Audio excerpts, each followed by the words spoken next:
I love you Mustafiz. Gallery থেকে মোস্তাফিজের জাদুকরি bowling দেখে লাফিয়ে উঠে মোস্তাফিজের উদ্দেশ্যে একই বললেন সোহানা খান। মুহূর্তে ভাইরাল ভিডিও।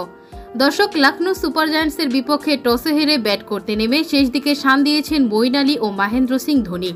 আর তাতেই লখনৌর বিরুদ্ধে লড়াইয়ের পুঁজি পেয়েছিল চেন্নাই। নির্ধারিত ওভার শেষে তাদের সংগ্রহ 6 উইকেটে 176 রান। এই লক্ষ্য নিয়ে বল করতে নেমে চতুর্থ ওভারে বল করতে আসেন মোস্তাফিজুর রহমান।